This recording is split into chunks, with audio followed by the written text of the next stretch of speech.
The angels bow down at the thought of you. The darkness gives way to the light for you.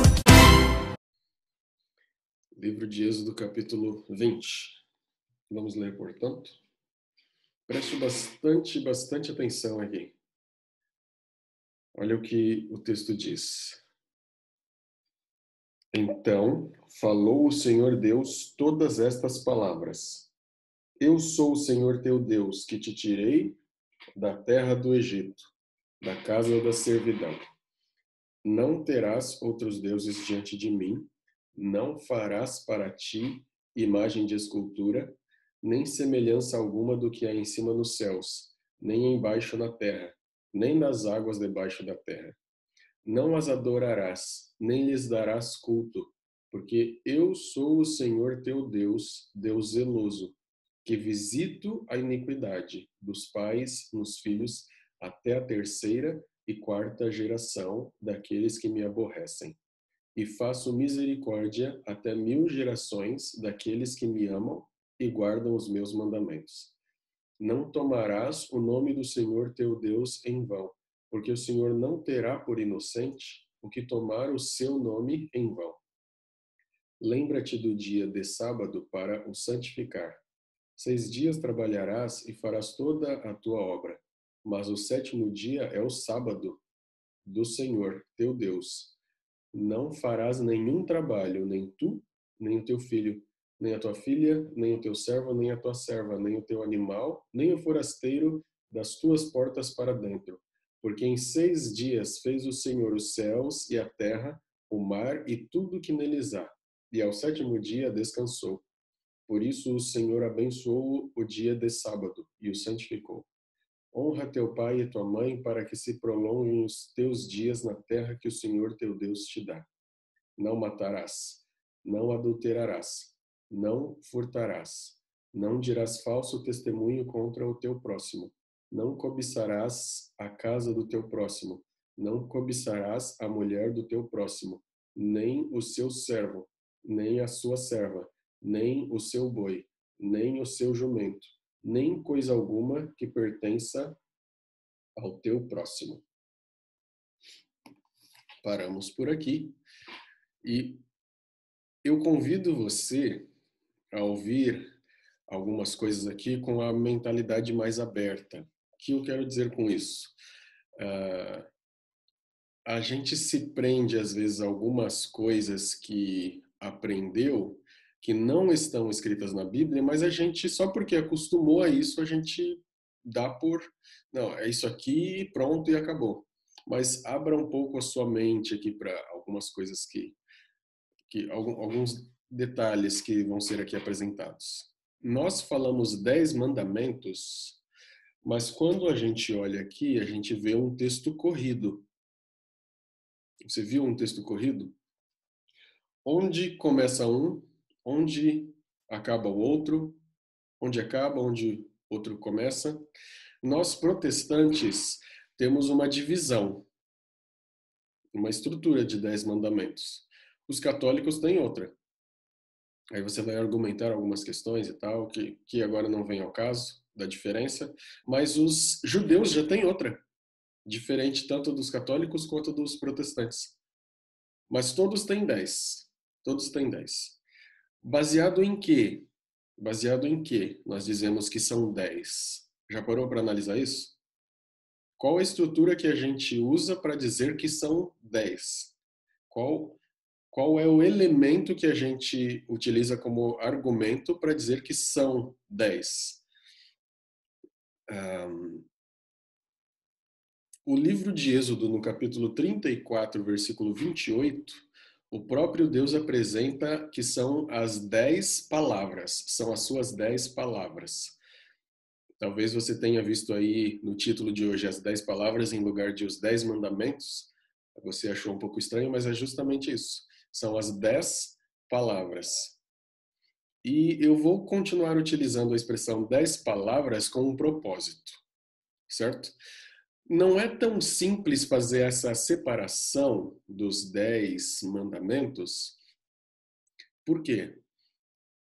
Porque nós não temos bem definido como acontece no Gênesis. No Gênesis, ali nos dias da criação, a gente tem fez-se tarde de manhã, primeiro dia, tarde de manhã, segundo dia, tarde de manhã, terceiro dia. A gente não tem isso nessa estrutura aqui do capítulo 20. Se nós fôssemos organizar então pela estrutura do não, aí que ia bagunçar tudo mesmo. Sabe por quê? Porque nos 3 primeiros mandamentos, dentro da estrutura que a gente já conhece, nos 3 primeiros aparecem 5 vezes a palavra não. 5 vezes, nos 3 primeiros mandamentos. No quinto, não tem a palavra não. E nos 5 últimos aparecem 6 vezes a palavra não. Então daria um total de 12. E o quinto ia ficar meio perdido ali no meio. O Senhor teu Deus é uma outra expressão que aparece várias vezes, várias vezes. Se você prestar atenção, você vai perceber que o Senhor teu Deus, essa expressão aparece várias e várias vezes. Os judeus, ou melhor, o Senhor teu Deus aparece até o 5º mandamento, mas do 6º em diante não aparece nenhuma vez a expressão o Senhor teu Deus. Aí já complica também. Essa expressão, Senhor teu Deus, ou melhor, esse verso, Senhor, eu sou o Senhor teu Deus que te tirei da terra do Egito, da casa da servidão, para os judeus esse já é o primeiro mandamento. Para eles já é o primeiro mandamento. Não terás outros deuses já é o segundo para os judeus. E esse segundo mandamento já está em junção com o não farás para ti imagem de escultura. E até que faz sentido, né? Não terás outros deuses diante de mim, não farás para ti imagem de escultura. Isso para os judeus é um mandamento só. No caso é o segundo. Porque o primeiro é, eu sou o Senhor teu Deus que te tirei da terra do Egito, da casa da servidão, e assim vai. Percebeu que é um pouco mais complexo do que parece? Há várias diferentes divisões desse texto corrido que nós temos aqui, que no fim se transformam em 10 palavras. Não necessariamente essas 10 palavras são ordens, pois como os judeus fazem, por exemplo, eles consideram, como eu já falei, eu sou o teu Deus como primeiro. Você vai achar muito estranho o que eu vou dizer agora, mas o gênero literário de Êxodo 20 não é um gênero literário de lei. Não é um gênero literário de lei. Não pense com isso que eu estou, de alguma maneira, tentando argumentar que a lei foi abolida. Pelo amor, ok? Não tem nada a ver com isso. Eu só estou dizendo que o gênero literário aqui não é um gênero literário de lei. E isso pode abrir a nossa perspectiva para aprofundar ainda mais, perdoe a redundância, mas na profundidade dessas palavras. São muito mais profundas do que, às vezes, a gente imagina. Não podemos também nos esquecer que todas essas palavras se tornam muito, muito mais interessantes quando elas são vistas num contexto de relação. Lembra-se daquele elemento que nós vimos ontem. Toda a estrutura que Deus vem apresentando, todo o contexto que o livro de Êxodo vem mostrando para ajudar o povo a ampliar as ideias no que diz respeito àquilo que ele estava revelando. Quando eles são tirados do Egito e tal, de todo aquele contexto, Deus os coloca agora ali perto do Sinai e faz uma aliança com eles. E é uma proposta em que ele se revela e diz, olha, ainda que vocês vivessem ali naquele contexto que vocês não tinham noção do que o Deus tal e o outro queria, eu estou aqui agora com vocês, protegendo, cuidando de vocês, eu estou revelando a minha vontade para vocês. Então traga esse contexto novamente e analise isso comigo. Nós não podemos esquecer, portanto, que todas essas palavras, elas se tornam muito mais interessantes quando vistas num contexto de relação, de um relacionamento com esse Deus. E em relação não é simplesmente, você vai fazer isso, você vai fazer aquilo. Não. Nesse relacionamento é mais ou menos assim. Se permanecermos de alguma maneira juntos, próximos, não vai haver morte. Não vai haver mentira. Não vai haver adultério, entendeu? Não vai haver isso, não vai haver aquilo. Essas 10 palavras que nós temos aqui são afirmações. Afirmações. A gente costuma ver tudo no imperativo e como uma proibição, como uma ordem, mas aqui nós temos um gênero que está voltado mais para afirmações. Outros povos têm uma estrutura de lei muito mais condicional. Outros povos da época tinham uma estrutura de lei muito mais condicional, casuística. Eu vou colocar aqui a definição de casuística no chat box para você, se quiser. Opa, foi só para um aqui.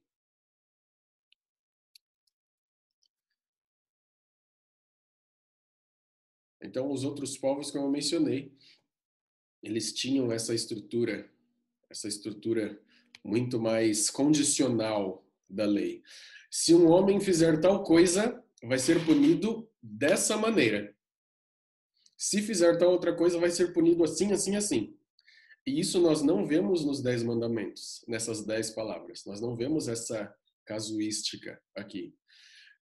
Nós vemos isso posteriormente no próprio Pentateuco. Mas se nós analisamos bem, percebemos que o gênero literário que compõe essas 10 palavras é diferente do que vemos comumente como lei. Como costumamos afirmar que esse gênero literário é de lei, mas não é de lei. Quando nós vamos para o gênero literário de lei em escritos da época e da própria Bíblia, como temos no Pentateuco, você percebe que a estrutura é outra. É bem diferente a estrutura. Apenas dizendo em outras palavras, os gêneros literários que são definidos como lei têm determinados marcadores textuais. As 10 palavras não têm esses marcadores, não são um texto jurídico, porque todos os marcadores de textos jurídicos mesopotâmicos ou que a própria Bíblia traz não se encaixam nesse contexto. Até aqui tudo bem? Tudo certo? Então, prossigamos. O único marcador jurídico que talvez relacione com os textos jurídicos nessas 10 palavras é o não. Mas como eu já falei para vocês, não conseguem determinar ali onde começa um e termina o outro. Apesar de ter o não, nós não temos o caso, nós não temos essa questão casuística. A explicação casuística da lei não aparece aqui. Outra coisa que não aparece aqui, que é comum nos textos legais, é a questão da punição. E se você transgredir, o que vai acontecer? Não tem nada aqui, certo? Nos 10 mandamentos. Então, não é um texto tipicamente legal. Um parênteses aqui. Não tem punição, mas tem coisas positivas nessas 10 palavras. Honrando o pai e a mãe, seus dias serão prolongados. O que existe, portanto, está voltado a esse aspecto de afirmação e não relação casuística. Beleza? O texto dessas 10 palavras, diferente da casuística, utiliza palavras extremamente genéricas.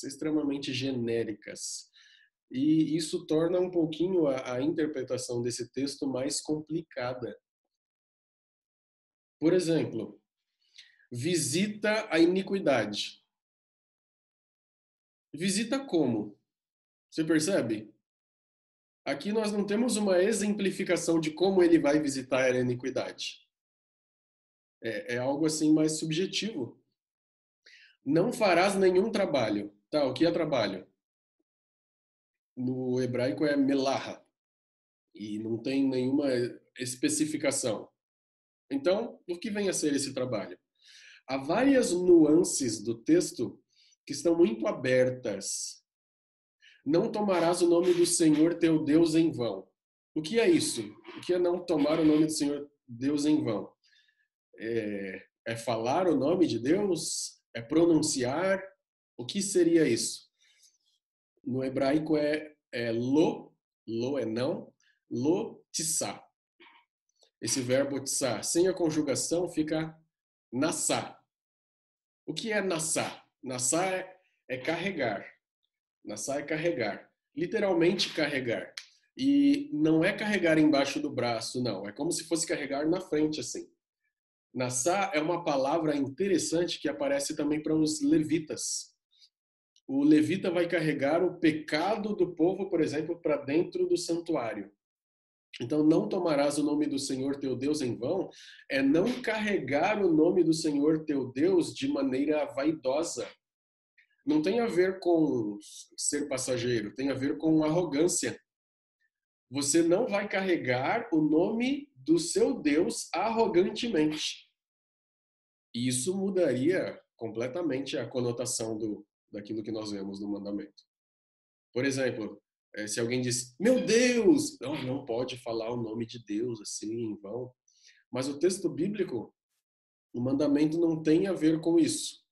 Parece ter um significado figurativo. Nós temos um exemplo um pouco mais concreto. Quando o sacerdote, depois do sacrifício, entrava no santuário, carregando o pecado do povo, ou seja, uma ideia de você levar.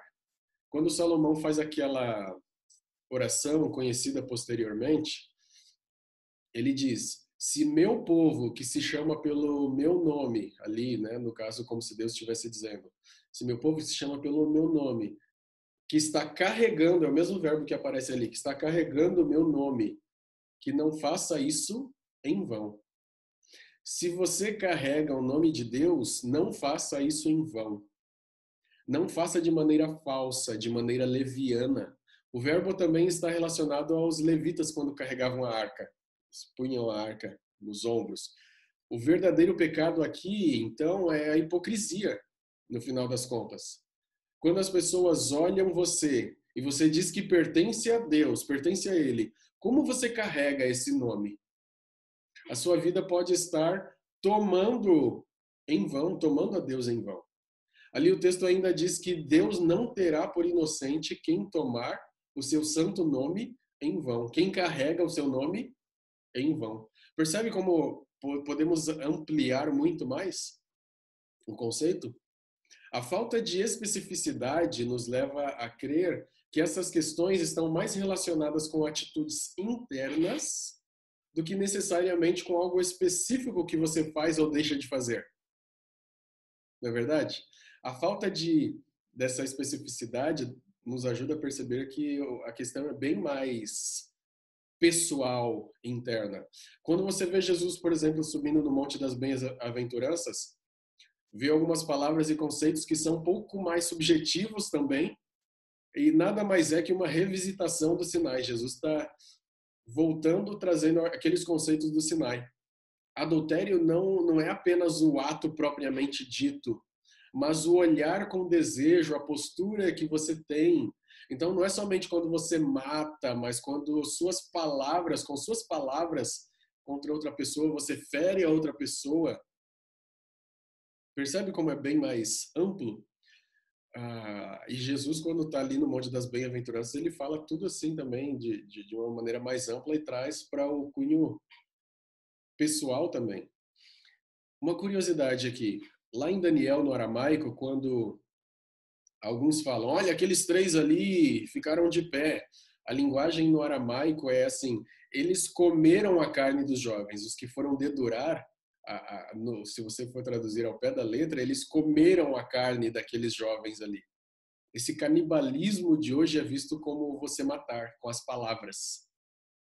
E essa imagem também aparece ali em Eclesiastes, quando diz que o tolo egoísta é o que come a própria carne. Interessante nós percebermos que muitas das nossas frustrações hoje com a religião, sabe, alguma vez você já se sentiu frustrado com a religião ou conhece alguém assim que esteve frustrado? É interessante percebermos que muitas das nossas frustrações com a religião costumam ser também algumas frustrações divinas. O que eu quero dizer com isso? Sabe, o carregar a lei apenas como um aspecto legal, apenas como um aspecto prático aqui daquilo que eu faço ou não faço, e eu me esqueço muitas vezes de pôr na prática de guardar essa lei na prática, tratando bem aos outros, o meu relacionamento com Deus estar exemplificado claramente no bom trato com as outras pessoas. Muitas vezes a religião parece ser fria. As pessoas que têm As pessoas que são bem vistas são aquelas que falam bem, ou aquelas que cantam bem, ou aquelas que têm esse ou aquele dom, aquele talento, ou que são mais, ou estão em evidência e tal. E muitas vezes a religião prática carece de tantos elementos que a Bíblia também traz. Não sei se você conseguiu captar o que eu quis dizer aqui, mas nós percebemos que algumas frustrações nossas já são também frustrações de Deus. Voltando, nós costumamos dividir os 10 mandamentos da seguinte maneira: os 4 primeiros relacionados a Deus, né? Enquanto os 6 últimos estão relacionados ao próximo. Mas se nós olharmos de maneira mais detida, como nós estamos fazendo agora, nós vamos perceber que nestes primeiros mandamentos, a relação não está limitada a Deus. Os 4 primeiros mandamentos não estão limitados a Deus. Tem relações e implicações diretas com o próximo. Diretas com o próximo. Um exemplo simples. O 4º mandamento. Veja o 4º mandamento. Lembra-te do dia de sábado para o santificar. 6 dias trabalharás e farás toda a tua obra, mas o 7º dia é o sábado do Senhor teu Deus. Não farás nenhum trabalho. Nem tu, nem o teu filho, nem a tua filha, nem o teu servo, nem a tua serva, nem o teu animal, nem o forasteiro das tuas portas para dentro. Então você percebe aqui vários fatores nesse 4º mandamento que nós costumamos relacionar apenas a Deus, mas que está relacionado diretamente com quem? Com o próximo. Tem relação direta também com o próximo. Se nós olharmos de maneira mais detida, nós percebemos essa relação. Nós temos também, nos últimos mandamentos, os 6 últimos, eu estou falando os 6 últimos aqui dentro da estrutura que você e eu já conhecemos bem. Não estou querendo me contradizer, mas dentro dessa estrutura que nós já conhecemos, por exemplo, se eu não adultero, a gente costuma relacionar. Os 6 últimos é o meu relacionamento com o próximo, os 4 primeiros, relacionamento com Deus. Mas esses 6 últimos, se eu não adultero e não minto, eu não estou fazendo isso apenas tentando proteger o relacionamento com o próximo, mas também porque Deus é o Deus da verdade. Deus é o Deus da verdade. Então, o meu relacionamento com o próximo está diretamente ligado ao meu relacionamento com Deus, diretamente. Nas bem-aventuranças, o que é pobreza de espírito? Bem-aventurados os pobres de espírito, porque deles é o reino dos céus. Quando eu reconheço que eu sou pobre de espírito, eu olho para outro ser humano e encontro nele não alguém diferente, mas um igual. Basicamente, minha postura diante de Deus resulta numa postura diante do outro. De onde vem essa ideia? As 10 palavras já haviam estabelecido isso. As 10 palavras já haviam estabelecido. Os mandamentos, as 10 palavras, trazendo novamente para o contexto da aliança, apresentam o relacionamento entre comuns, o relacionamento entre comuns entre nós, como base para o relacionamento com o suzerano. Eu estou falando daquela expressão do suzerano vassalo, que era comum nos termos de aliança. Então, é o suzerano dizendo como você deve agir com os outros vassalos. É um elemento que não faz sentido no contexto da aliança, mas Deus o faz assim porque quer nos dizer que ele se importa com a maneira como você trata o outro, a tal ponto que isso altera a minha relação com ele. Deus usa então a cultura, Deus pega ali a cultura e traz para o contexto religioso, mas o que ele faz transcende a cultura. Adulterar, furtar, mentir são ofensas a Deus, não são apenas questões sociais. Tanto que o último mandamento, você não tem condições de fiscalizar. Ninguém tem condições de fiscalizar o último mandamento. Qual é o último? A cobiça é o que acontece dentro da sua cabeça. E depois, Jesus traz todos os mandamentos para esse nível. Quando ele menciona que tudo está no nível do que acontece aqui dentro, no coração. Não apenas aquilo que é visto. O matar aqui também, nessas 10 palavras, o matar não está ligado ao matar da guerra. O verbo aqui é outro verbo. É o matar por motivo de violência, de intencionalidade, assassinato.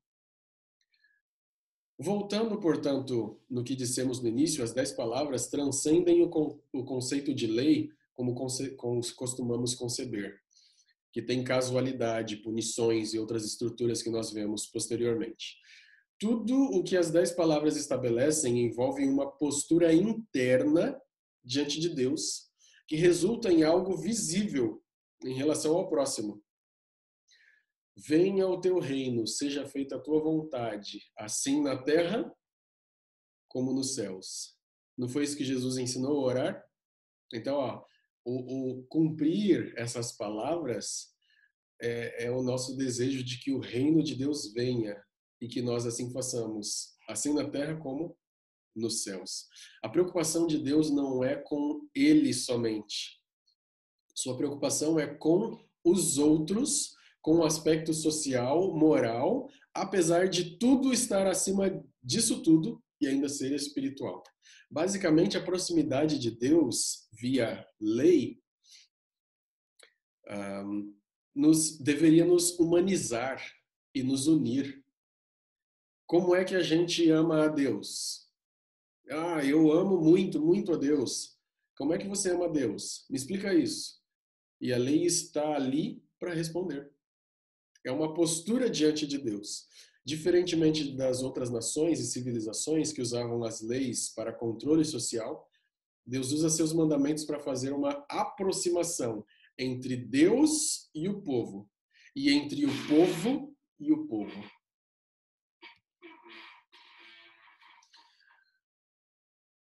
Era isso que eu tinha para dizer hoje. A pergunta é: permite você que essas 10 palavras sejam uma realidade na sua vida para te unir a Deus e unir ao próximo? É o seu desejo? Alguém gostaria de, ainda antes de nos despedirmos, comentar algo? Pode falar, jovem. Agora faz muito mais sentido o verso: e escreverei as minhas leis no seu coração. Uhum. Também faz sentido a questão a questão do quarto mandamento do sábado.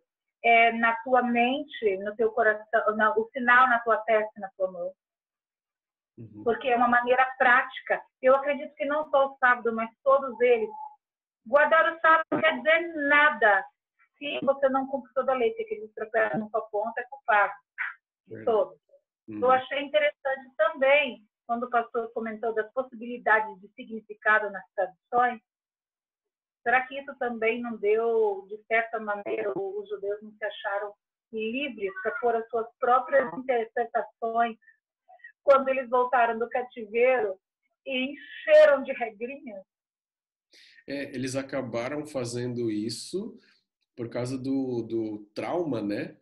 O trauma todo do cativeiro, e os profetas já haviam avisado tantas e tantas vezes: olha, se vocês se afastarem de Deus e tal, essas e essas vão ser as consequências, etc. Então, por causa desse trauma todo, eles buscaram estabelecer maneiras ali de ajudar a todos a guardar os mandamentos, mas no fim das coisas eles só atrapalharam mais, né? O processo. Sim, a gente corre o erro quando alguém chega para nós e fala assim: ah, e como que vocês guardam a lei? Então vocês não fazem isso, não fazem aquilo, não fazem aquilo. E a gente acaba caindo no erro de tentar explicar: ah, não, mas guarda dessa maneira, não trabalha assim, não mata desse jeito. E a gente acaba caindo no mesmo erro dele, colocando Sim. regras que Deus não colocou isso para nós. Sim, entendi. E comportamento a partir da mente. Concordo. Gabi, quer falar? Ou não? Sim, sim. Fala, Gabi. Eu tenho um versículo que agora eu não lembro onde que está, mas fala que misericórdia e justiça são os cimentos do trono de Deus. E, sabe, uma coisa que para mim é difícil de entender. A misericórdia e a justiça parece que elas São não opostos? podem ir na mesma direção. E orei e parece que Deus me mostrou misericórdia sou eu com teu pecado que você fez com teu irmão. Você roubou teu irmão, você, sei lá, mentiu para ele e fez um dano no teu irmão. E eu tenho misericórdia e te perdoo, mas tenho que ser justo com ele, porque ele sofreu por conta do teu pecado. E aí que vem a justiça das consequências que a gente vive do nosso pecado, né? Em tudo isso, abraça Jesus a nós dois, né? É como cobrindo o meu pecado e me limpando de tudo isso e também confortando o meu irmão por conta disso. E, e isso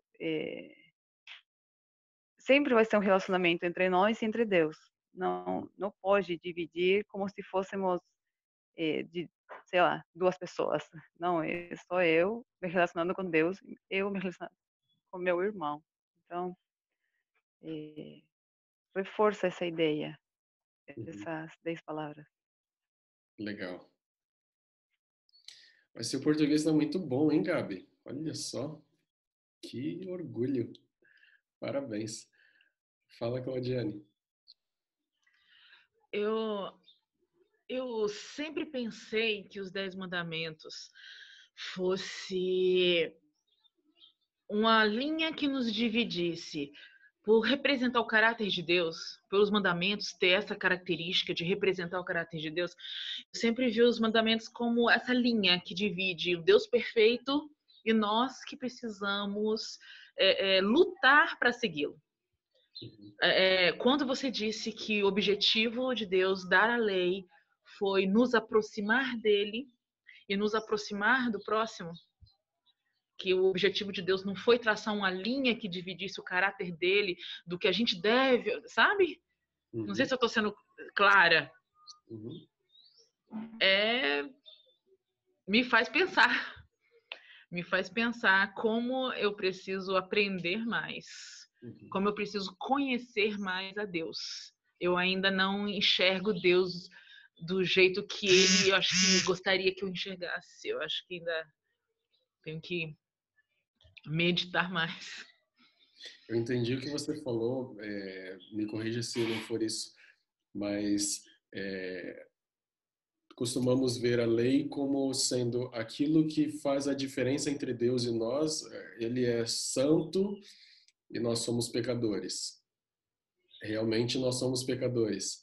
Mas o objetivo da lei não é fazer essa discriminação. O objetivo da lei é justamente aproximar não apenas nós dele, como uns dos outros.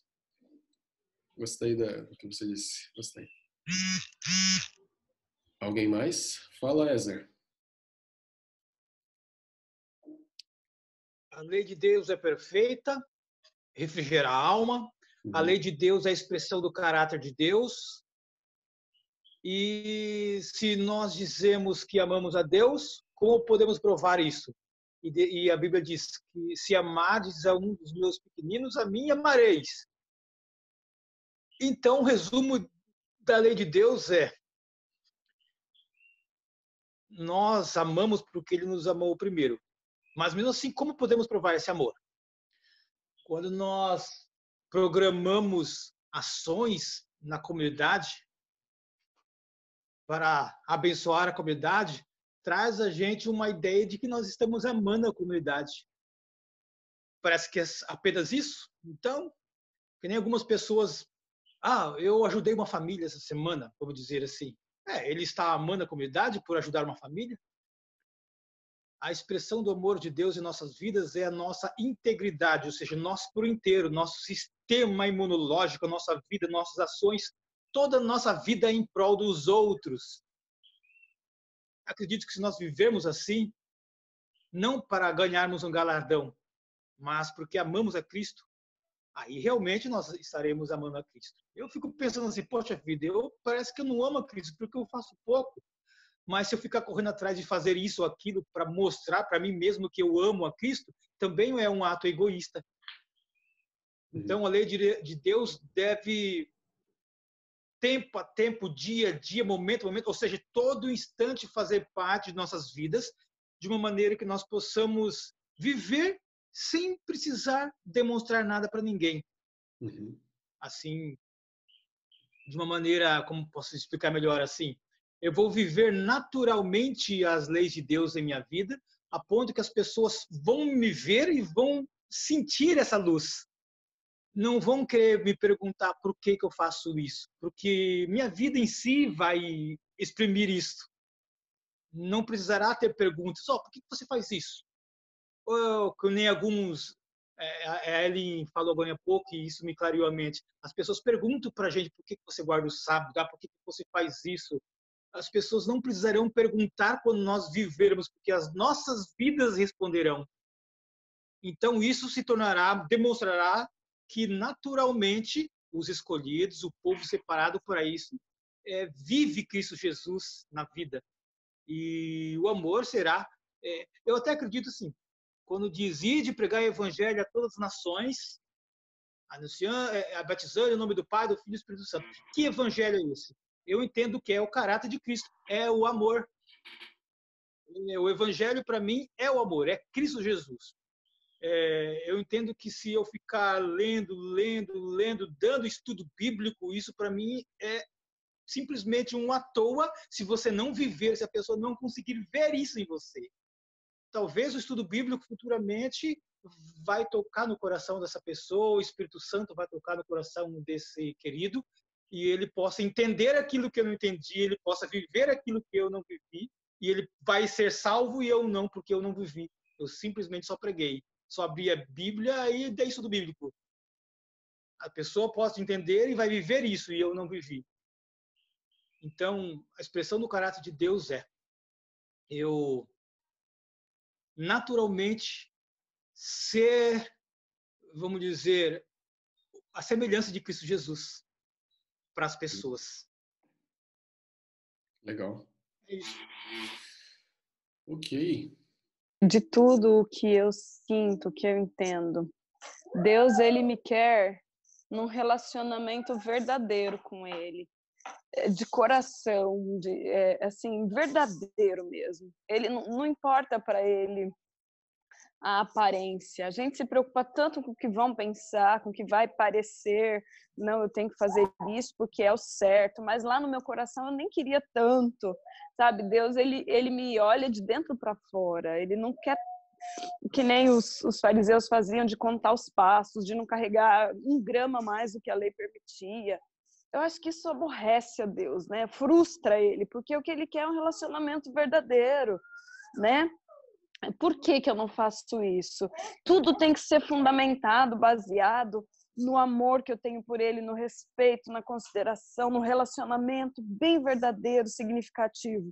E não meramente na aparência. A gente não pode guardar esses mandamentos porque Deus quer que seja assim, porque Deus sabe que é melhor. Não, eles têm que significar na minha vida. E como você falou, né? Deus nos conhece, porque senão ele não pediria um mandamento que não dá para ser avaliado pelas pessoas, como o da cobiça, né? Ele quer um relacionamento, assim, ele sabe se eu cumpro esses mandamentos baseado em amor, baseado em confiança nele, ou se é simplesmente, porque manda ali, eu vou fazer, mas a minha intenção e o meu coração, entende? Eu sigo por amor, eu sei que é o melhor, eu sei que é é baseado num relacionamento de confiança, ou é simplesmente para demonstrar, é para Deus estar satisfeito comigo, é para os irmãos verem que, sabe, eu acho que em tudo que a gente estuda, assim, na Bíblia, cada vez fica mais claro que Deus quer um relacionamento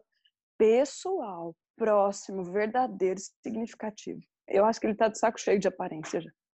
E outra coisa, e se não é assim, só ele pode mudar a gente. Você não pode mudar por você mesmo. É só ele que pode mudar. Então tem que ir perto dele.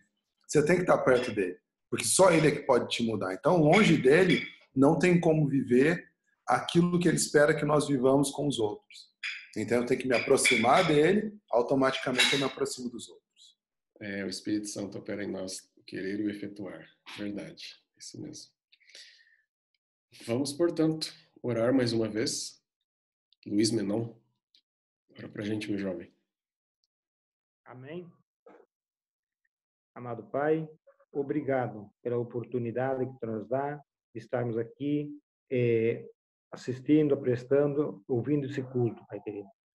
Obrigado pelas informações que tu tem na tua palavra, que aqui nós possamos compreendê-la sempre mais e melhor. E entender que de nós nada somos, só somos em ti.